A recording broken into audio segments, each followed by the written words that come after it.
What I want to share with you folks this morning is a little bit about the electric system and what we have done to prepare the electric system for this summer. Needless to say, that one of the things that I always like to dwell on is the perfect marriage between gas and electric, and I really believe that. I think that it is really a perfect marriage. When you take a look at the electric system and the gas system, they really complement each other.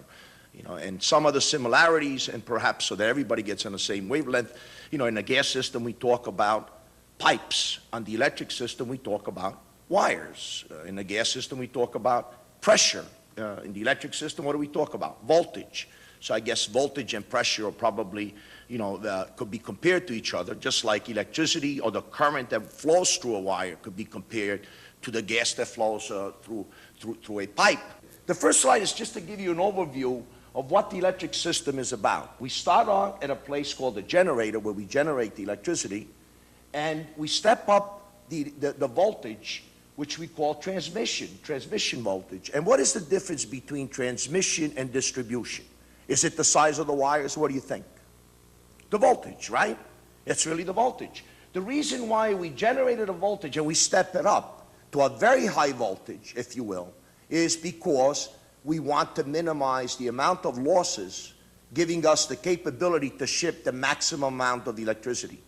So we call the transmission system. We generated a certain voltage, we step it up to a very high voltage, and we deliver that voltage to the distribution stations. And what do we do at the distribution stations?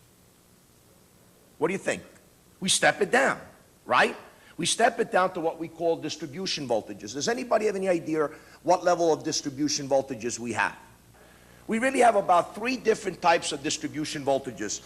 We have 13,000 volts, we have 33,000 volts, and 4,000 volts. I mean, some of this stuff has been around for many years. The bulk of the distribution system is 13,000 volts. What's the voltage that you get to your home, right? The bulk of the electricity in the United States is at 115, 110. If you take a look at the next slide, what we really do on Long Island, and I guess even in New York or whatever, I mean, the electricity, either we generate it on Long Island, the electricity that we need, or we import it from off of Long Island. Long Island is a net importer of electricity, not a net exporter, but a net importer of electricity. And why do you think that is so? On Long Island, the only way we could generate electricity is really via 2 fuels, right? Natural gas and oil. Now, natural gas and oil are very expensive when it comes to generating electricity. What is a more economical way to generate electricity? Hydropower is for free, right? God doesn't charge for the water to drop on the wheel, right? But in hydropower, what costs us a lot? The capital investment is in the installation, in the unit itself, the project to be developed. But once you have developed it, the actual generation of electricity is for free. What else is a very economical way to generate electricity? Coal, exactly. Coal is very economical. And what else? Nuclear, right? If you had to take a look at a cost and you had to put it in perspective, I would say that the cost per kilowatt hour to generate electricity, in terms of nuclear, you're talking less than a penny. I would say it's about 0.75 cents, less than a penny, okay? Coal is probably about 1.2 to 1.3 cents. I'm just trying to give you an order of magnitude, right? If it comes to hydro is 0, right? What about oil? What do you think oil is? It's in excess of 3 cents. So the fact that we on Long Island are limited by the resources to gas and oil, we are a net importer of electricity, because whenever hydropower is available, or whenever coal energy is available, right, or whenever nuclear energy is available, instead of us generating it on the island, we import it. We generate, I would say that if you took a look at what we supply on Long Island as a whole, we, Keyspan, we probably supply about 65% of the total energy needs on Long Island. We probably import in the range of about 20%. So if we had 60, it's 5 plus 20, I think that's 85. And you may say, well, where's the other 15% come from? The other 15% comes from the competitors on Long Island, or the other units that we do not own, but that have been installed on the island. I'm very proud of the fact that we have become the largest investor-owned generator of electricity in the state of New York. And does anybody know how that came about? How did that happen? How could we be bigger than Con Edison when it comes to the amount of generation that we own? What happened to put us there? Because of deregulation, what happened? The bulk of the utilities in New York State really divested themselves of the generation, because that's what the Public Service Commission wanted to do. The Public Service Commission and the country as a whole said that the competition was going to occur in the generating side of the house. And yet, when it came to the wires, what happened to the wires? The wires are regulated, right? Just like on the gas system. The pipes are regulated, right? If you take a look at the gas system, the pipes are regulated, but the actual commodity, the gas itself, there's competition, right? You could buy it from Keyspan, you could buy it from other vendors, if you will, when it comes to the actual product. We agree with that, right?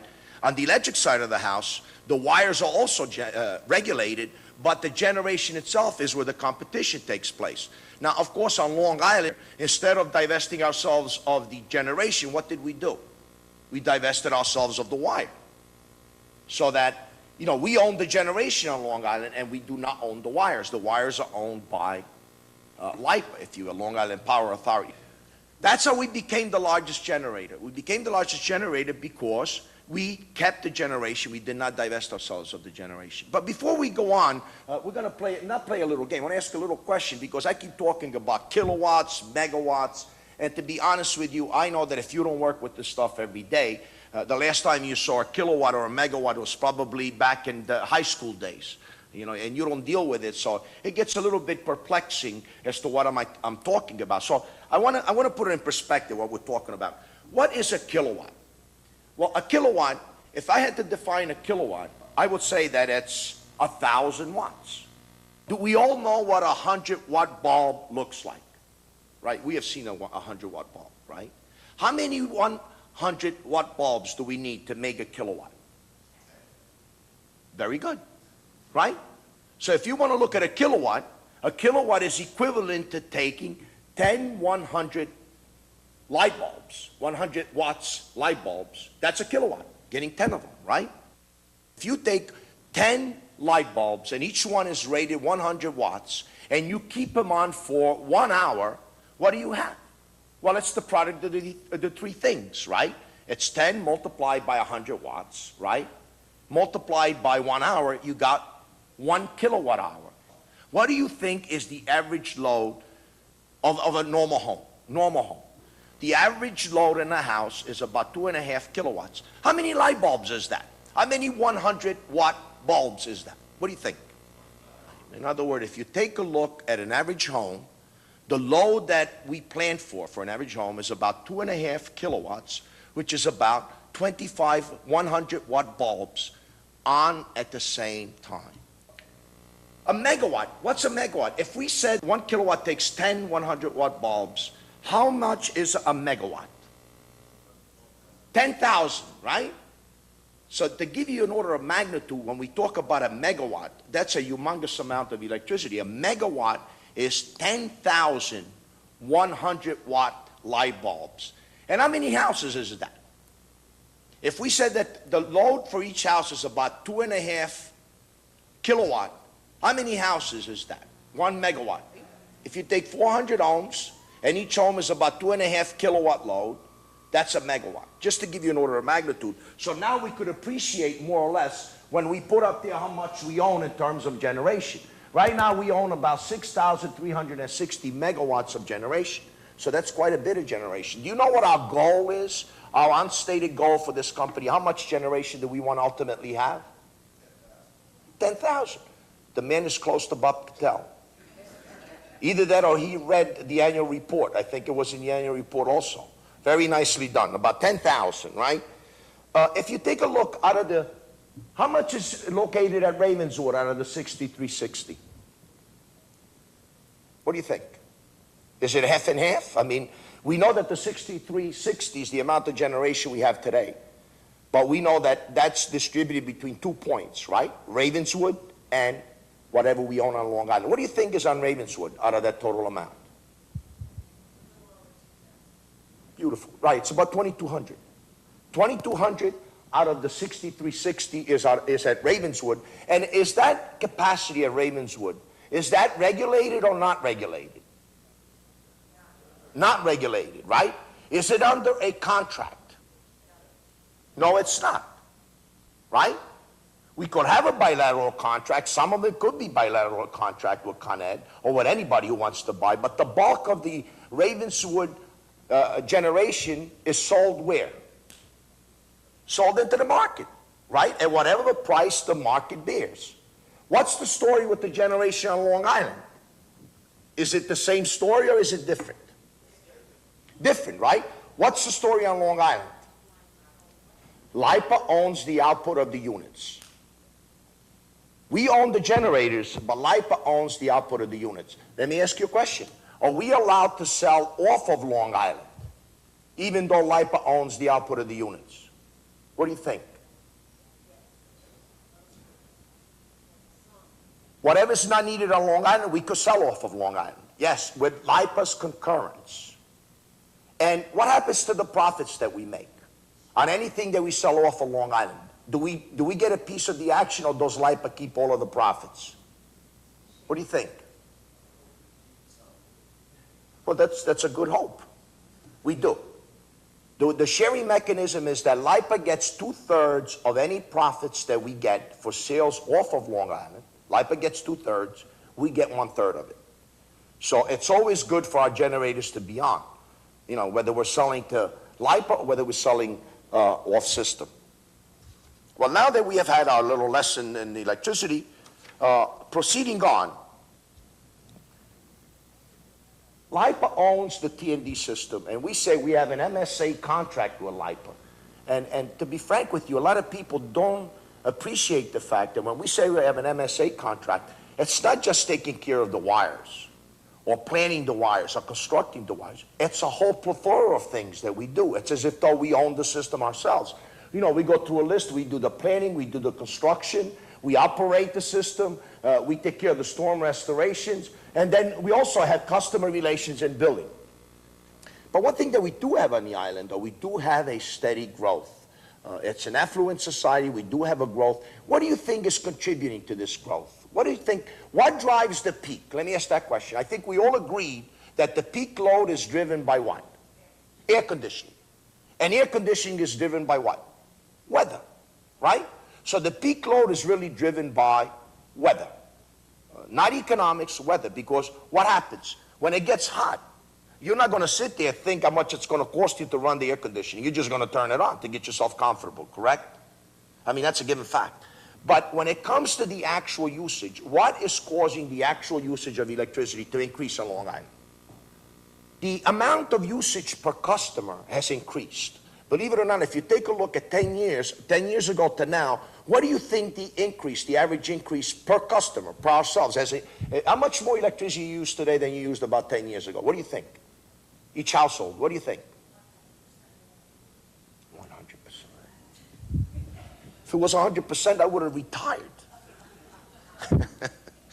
Believe it or not, it's about 10 to 15%. And don't forget, Lenore, you got a good point, because a lot of it has been shielded by what? Efficiency. I mean, if you take a look even on the gas side of the house, what happens on the gas side of the house? And we look at gas and we talk about all the incremental load that we are adding, right? And if you look just at the incremental load that you're adding, you're saying, my God, we should be making much more money than we are making. But what's happening in the gas business? That even though we are adding load, what is happening? We are losing load, right? And in fact, if we were not adding load, the actual load would be going down. Because, you know, there's a point where what we're adding is almost equivalent to what we're losing. And thank God we are adding, right? So there is efficiency there. So the point is well taken that even on the electric side, you have efficiency going on. But even with the efficiency, after you consider the efficiency and all, I would say that the average increase per household is about 10 to 15%. You know, and this has to do with so many gadgets that we have. You know, the computers that we have, the chargers, you know, for Raspberries or whatever you call them, Blueberry that we have, the phones and everything else. So there is a definite increase. The other thing that's also driven it and has had an impact is the price. There's no question that on Long Island, since LIPA took over, the price of electricity has gone down 20%. And the per unit price has really not changed in the past 5 years. Now, what do you think changed to make LIPA go down 20%? Did they change the people? What? Very good, right? Why is LIPA giving electricity 20% lower than what local had? Because of taxes, right? LIPA does not pay federal income tax. Local used to pay in the range of about $250 million a year. What else is also true about LIPA? Or any government entity compared to private enterprise? Perfect. They issue tax-exempt bonds, which means that what? The interest you receive is not taxed to you either at the federal level or at the state level. But you got, in looking at an after-tax basis, that's why. So LIPA did not do anything different. It's the same people operating the system that was when local owned the system. But because they don't pay federal income taxes and because that they issue tax-exempt bonds, okay, they are able to reduce the rates by 20%. The next slide gives you an idea how the peak has grown on Long Island. On average, we have a peak that grows in the range of about 75 to 100 megawatts per year. That's the average annual growth. What time do you think the peak occurs? When do you think the peak occurs in the electric system? Well, first of all, we know it does not occur in the winter, right? We have concluded that it occurs when? In the summer. When does the peak occur on the gas system? In the winter. Perfect marriage, right? I mean, really, if you know, our core competencies, having gas and electric, think about it. You know, we should be able to generate more synergies between the electric and gas business. I'm really convinced of that. Because the gas business peaks when? In the winter. That's when you need the bulk of the people to work, right? Especially on the service side of the house, when you have boilers that break down, hot water heaters, or whatever the heck it is. But the electric business peaks in the summer. What time in the summer? I mean, it could be any month. It's got to be either in July or August. We agree with that, right? Either July or August. That's probably the hottest that we get. But what time during the day do you think it peaks?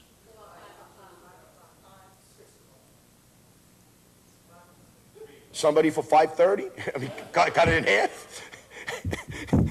It occurs at about 5 o'clock. Why? People get home. Exactly right. You know, well, if it was for the Keyspan employees, you're right. We probably wouldn't peak at 5 o'clock. We peak at 9 o'clock at night. You know, but you're right. It peaks at about 5 o'clock. That's when people, the factories are still on, the offices still have the air conditioning on, and people going home, they turn on the air conditioning to keep the house cool. This slide really shows that we meet all of the criteria. And let me just give you, for a point of interest or point of reference, if you will, what the criteria is. The first criteria that we need to meet is on-island generation. And it says 95% of Long Island control area load. Well, first of all, let's take a look at Long Island control area load. That's the total load on Long Island. 95% of 4849 is 4607. Why is that a requirement? What does that mean to you when they say on-island generation? It's really a requirement. What does that mean to you? Why is it a requirement? Remember, we said before we have tie lines coming to Long Island and we have generation on Long Island, right? We also said that the electricity on Long Island is either generated on Long Island or it's imported off of Long Island, or in a combination thereof, correct? It's a phenomenon that people call load pocket. I'm sure you've heard of the phenomenon load pocket. A load pocket is really an area that's restricted because of the limited amount of transmission to it. Now, we are an island, correct? And there is a limited amount of transmission that connects us to the mainland, right? Because there is a limited amount of transmission, we are classified as a load pocket. And I'm sure you've heard of the term, load pocket. If you are in a load pocket, the criteria says that 95% of your peak must be met by the generation located in that load pocket. So if the peak forecast is 4849, 4607 of that amount, which is 95% of that amount, needs to be met by generation installed on Long Island itself. That's what a load pocket is, and we do meet that criteria, as you can see. The other criteria says that we need an 18% reserve. Now, the 18% reserve is really, you take a look at your peak load again, and you need 18% above that. in the energy requirement. The requirement for us, if you take 18% of 4849, that's 873. Why do you think you need the reserves? You need reserves, why? Because all of the units may not be on. Some of them may not be available. They may break down, right? Or a unit running could kick offline.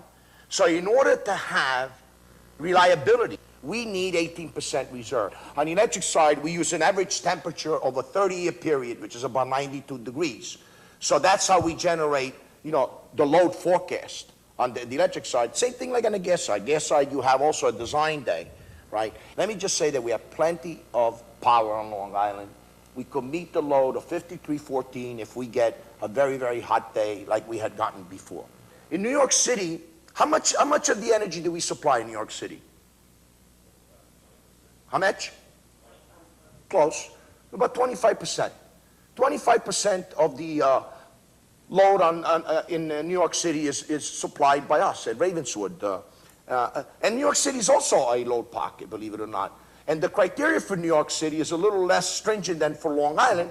The criteria for New York City says that 80% of the peak, 80% instead of 95, 80% of the peak needs to be met by generation which is installed in New York City. Now, does that mean that the generation itself needs to be physically installed in New York City?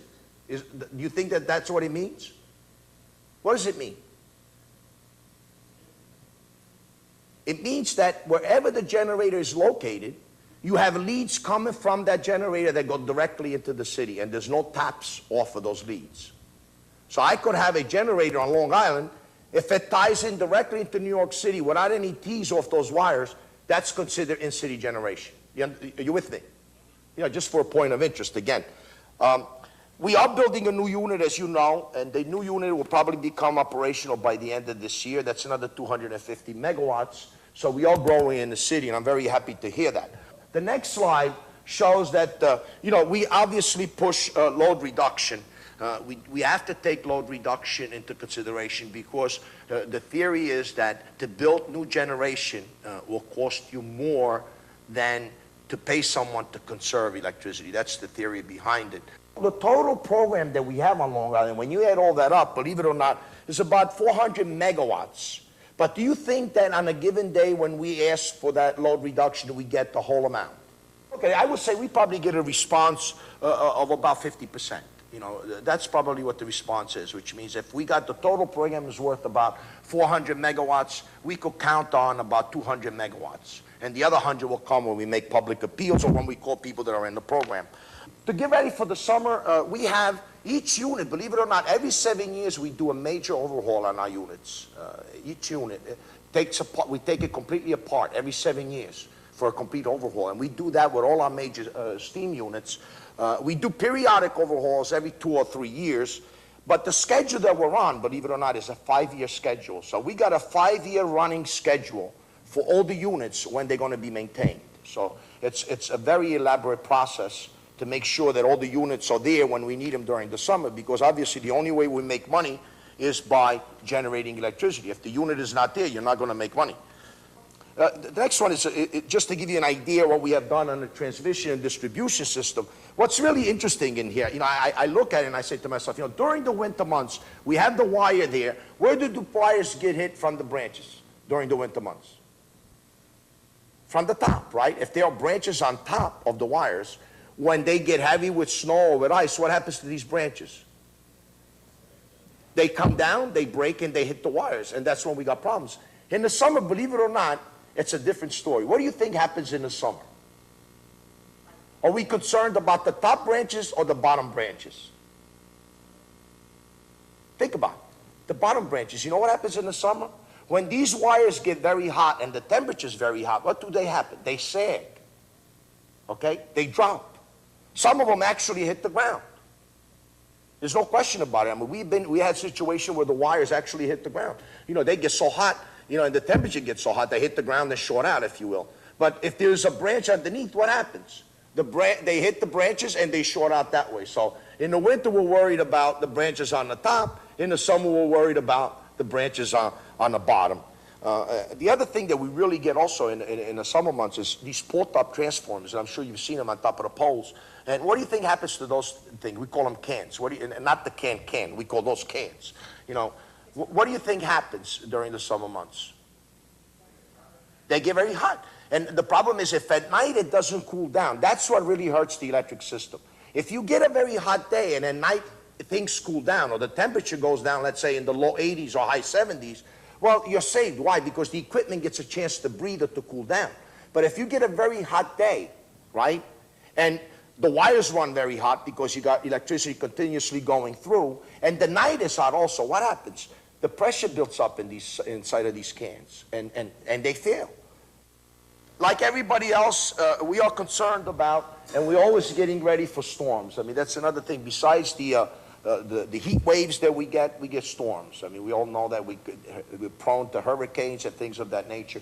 So we're always getting ready for that. Right now, we are having what we call, we're looking at all the substations that people are actually getting ready to respond to a situation, if you will. And we also have tabletops that we get ready for, like everybody else. And I'm sure we do the same thing on the gas side of the house.